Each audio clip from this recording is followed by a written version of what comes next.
suñu jógee OFNAC dañuy dem foofa ca forêt classée de Mbao xam ngeen ni ayu bés yu ñu génn am na ñaawteef yoo xamante ni ràññeeku nañ fa muy train express régional bi nga xamante ni mooy dox diggante Dakar Diamniadio ginnaaw loolu gis nañu ayu bés bi ay passagers yoo xamante ni toog nañ lu toll ci ay ñaari waxtu yoo xamante ni gisuñu benn train morom ndekete jamono jooju dafa am ay defkatu ñaawteef yoo xamante ni dañ dem ci forêt de classée Mbao ba jàpp câble yi nga xamante ni moo doon alimentaire raay yooyu pour train bi mën a daw ñu dem dagg ko mu doon benn wàllu sabotage boo xamante ni askan bi ñaawlu nañ ko bu baax a baax mooy loo xamante ni askan bi ñoo ko moom tey suñu ne train express régional ndaxte am na ñu bëri ñoo xamante ni pour ñu xëyoon pour egsi Dakar nañ def ñaari waxtu wala ñeenti waxtu pour egsi Dakaru ak embouteillage bi ak temps bi ñuy perdre ginnaaw loolu nag bi le président de la République Macky Sall inauguré woon le 27 décembre atum 2021 bi train express régional bi ñi gis ne que ci 100 jours yoo xamante ni daw na ko diiru ñetti weer ak fukki fan train bi récolté na lu toll ci ñetti milliards yoo xamante ni def na ko ci recette am ñoo xamante ni ñi ngi doon dànkaafu di wax askan bi que train bi baaxul ginnaaw loolu gis nañu askan bi gis nañu njëriñ bi nga xamante ni train bi amal na leen ko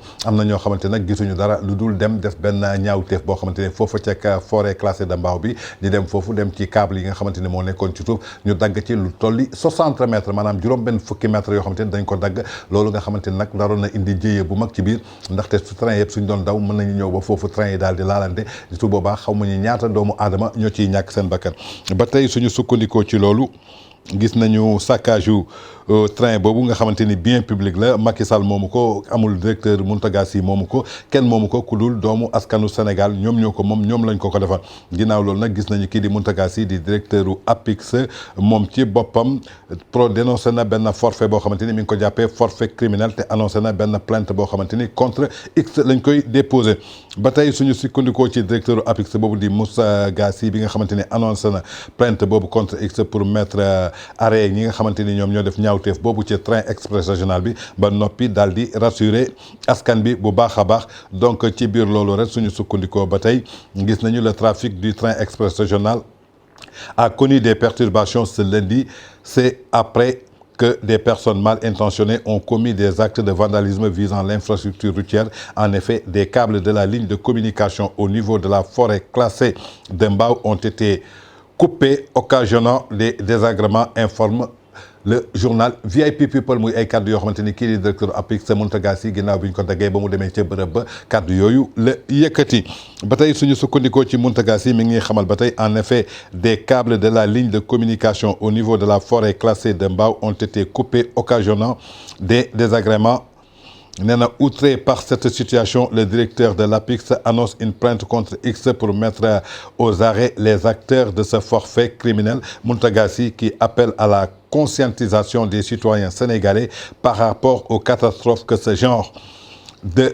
pourrait induire à donner un délai de moins de 24 heures pour la réadaptation des câbles. Nous sommes en train de montrer un câble aujourd'hui et nous allons retrouver un fonctionnement normal dans la soirée. Demain matin, les trains retourneront au fonctionnement normal. Rassure-t-il muy ki nga xamante ni mooy Mountaga Sy bu directeur APIX ginnaaw daal ba mu demee foofa ca forêt classée de Mbao muy altine bi ñu génn bi ñu daggee câble yooyu gis nañu ko indi na retardement bu bëri ba noppi waroon na mën a indi jéye bu mag a mag parce que train yi mënoon nañu daw ba ci biir beneen train ñëw ñu dajee ñu daanu su boobaa xamuñu ñaata doomu aadama ñoo ciy ñàkk seen bakkan te su boobaa je crois que doomu sénégalais yi ñoom ñoo ciy loolu du Mountaga Sy moo ciy loolu du président de la république Macky Sall moo ciy loolu en tout cas muy acte boo xamante ni acte bu ñaaw la nit ñi ñaawlu nañ ko bu baax a baax a baax lan moo indi loolu nag ñu bëri nee nañu sabablu nañu wàllu politique la dafa am ñoo xamante ni ñoo làqu ci ginnaaw maanaam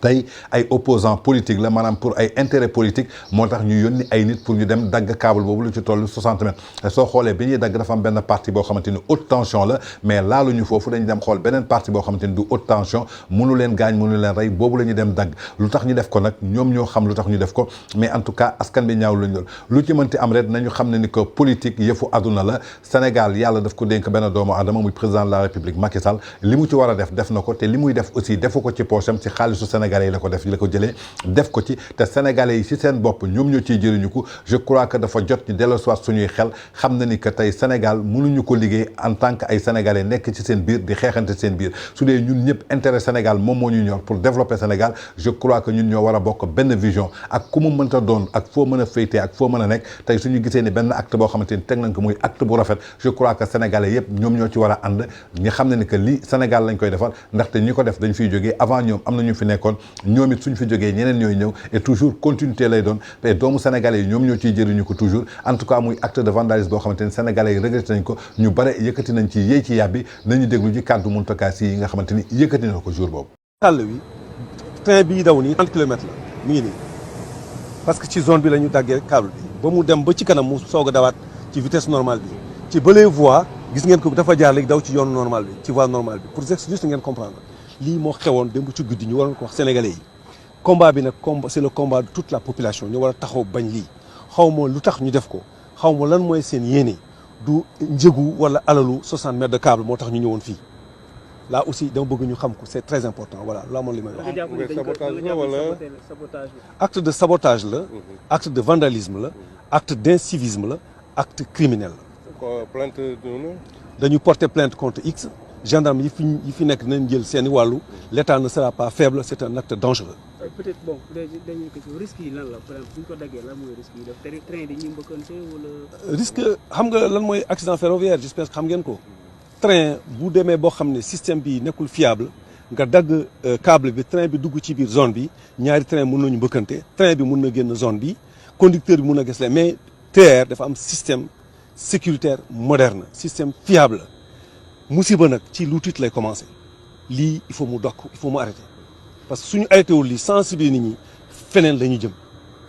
dugg sax ci plateforme bi danger la parce que mënoon na ci dee yéen balaa ngeen dugg xaar ngeen 2 heures de temps pour ñu jël ay conditions de sécurité pour ñu yegg si fii kenn waru fi yegg si te nekkoo personnel wala nekkoo gendarme bii liggéey ci wàllu TER. Nous sommes présentement sur la plateforme du TER, donc le long du tracé, avec des opérations de sécurisation de l'équipe qui est là. Nous sommes donc sous contrôle des équipes de la CTR et de la PIX. Le TER consacre des heures d'ouverture de 6 heures du matin à 22 heures. Et de 22 heures jusqu'au lendemain, donc il n'y a pas de fonctionnement du TER à part des interventions sur le chantier. Hier soir,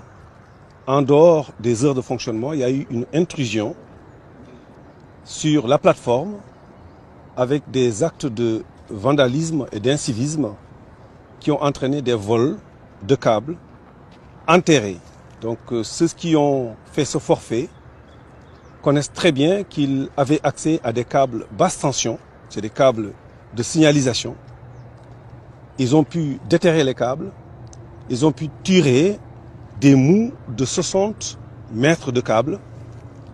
Ils ont procédé au sectionnement. Nous avons en face de nous un câble d'une paire de 14. ñoo déggandoo kàddu yi nga xamante ni kii di directeur u APIX di Mountaga Sy yëkkati na ko suñu jógee foofu dañuy seetaani beneen vidéo nga xool askan bi naka la ñu gisee ñii nga xamante ni ñoo ko def dem nañu bay jàmm baaraamu tuuma coalition bi nga xamante ni mooy yeewu askan bi ñoo ko def nañ déglu ju vidéo bi dellu si waat. war nañu nag jël ay matuwaay yu am solo ci ñi nga xam ne ñoom ñooy xëccoo réew mi parce que ay vayu lañ li koy firndeel mooy barki démb li xew ci TER bi démb xam nga ni waaye Yewwi Askan Wi ñoo dem dagg fii lu tray bëgg nit ñi accidenté réew mi nekk ci crise mondiale adduna bi tukki li xew Ukraine du am fii ñii bu ñu leen toppee dañuy taal réew mi nañu ma ni preuve yi dina leer parce que enquête yi mu ngi dem ñoom bu ñu waxee stade ñu ni baaxul lu ñu wax train ñu baax kenn amul intérêt tey ñi dëkk Dakar dëkk ci région de Dakar xam nga ni ñooñu duñ ko dagg mais ay bandi lañ ay wëyu lañ lu président Macky Sall def ñu di lool léegi nag nañ xam ni l'heure du combat a sonné dootuñu nangu ndegam ñoom ay saagakat lañ daañ leen fekk ci seen manin. kon yaakaar naa ni ñoo déggandoo réaction boobu nga xamante ni ñooñu yëkkati na ko parce que xamal na ni que train bi ñi ko def ay bandi lañu du kenn ku dul opposition bi maanaam li xew Ukraine nee nañu du xew Sénégal ndaxte li ñu bëggoon ay nit faatu ci jéyee am crise am ndaxte saa su ne lépp loo xamante ni le président de la République Macky Sall teg na ko ñoom dañuy naan baaxul kon donc dañu ko def pour saboter pour wan ni que askan bi li ñu leen doon wax baaxul gis ngeen tey lii la fi indi en tout cas muy acte boo xamante ni acte bu ñaaw la en tout cas su dee wàllu politique moo tax ñu koy def en tout cas xamuñu lan la mais jàppale ni que daal enquête ubbi nañ ko ba tey dañuy déglu ci beneen vidéo dellu si waat bi nga xamante ni suñu naataangoo yu TFM ñoo ko def. câble dañ ko dagg. waaye retrouvé nañ ko cité imbécile fii ci Dakar Pape Samb wanaat leen image yi gaa yaa ngi demandé waat image yi internautes yaa ngi nii waa gendarmerie nationale ñoo def liggéey bu ni mel ñu ngi ko retrouvé fële ca cité imbécile mooy câble électrique yi nga xam ne dañ ko daggoon démb câble terre yi train express régional bi nga xamante ni démb moo ci juróon coow li wan nañ leen léegi déclaration bi nga xamante ni kii di Mountaga Sy moom bi nga xamante ni moo jiite APIX si wax na ko démb acte de vandalisme la waxoon nañ ni porté nañ plainte contre X gendarmerie ngi def liggéeyam ba fi mu ne nii câble yi ci boppam retrouvé nañ ko fële ca cité imbécile donc loolu mooy xibaar bi. kon ñoo seetaandoo vidéo bi nga xamante ne suñu naataangoo wu TFM yi def nañ ko ginnaaw bi ñu daggee câble yi maanaam lu ci toll 60 mètres juróom-benn fukki mètres jàppale ni que gendarmerie Sénégal ak seen xarañte ak seen ay moyens ak ministre de l'intérieur maître Antoine Diome li mu débloqué jàppale ni que lu toll ci 24 heures retrouvé nañu câble yooyu nga xamante ni dagg nañ ko fan lañ ko retrouvé nag ci benn cité ba nga xamante ni mi ngi fii ci Dakar ñu dippee ko cité imbécile en tout cas xaw ma ay doomu aadama naka la ñu mën a dëkkee ci cité ba noppi ñuy nangu ñuy tuddee cité boobu cité imbécile ndaxte imbécile mën nañu ne kàddu bu ñaaw la mooy nit koo xamante ni tekki woo dara ba tey suñu sukkandikoo ci gendarmerie nationale bi nga xamante ni def na incroyable découverte bi nga xamante ni foofu la ca forêt classée de foofu ca cité imbécile muy câble yi nga xamante ni daggoon nañ ko foofu ca forêt classée de Mbao ñu ngi ko fekk foofu ca cité imbécile muy ay images yoo xamante ni dañ leen ko gis muy l'affaire bi nga xamante ni traîné wul benn yoon gendarmerie bi def na benn découverte boo xamante ni foofu ca cité imbécile fu nga fekk ni fekk nañ fa câble yoo xamante ni daggoon nañ ko ci wàllu train express régional bi foofu lañ ko fekk muy image yooyu ngeen di gis noonu muy image yi nga xamante ni câble bi la ñu daggoon mooy image yooyu ngeen di seetaan noonu yéen a ngi noonu di gis image yi di défilé ñu fekk foofu ay jaas yi ay daggukaay yoo xamante ni doy na waar ngànnaay yoo xamante ni kenn xamul lu ñuy def bi ñu demee nag ñu ngi yóbbaale seen ay xaj gis ngeen ci néeg yooyu gis ngeen gendarmerie ñu ngi noonu en tout cas jàppale ni que daal ñu defoon ñaawteef boobu dagg 60 mètres câble bi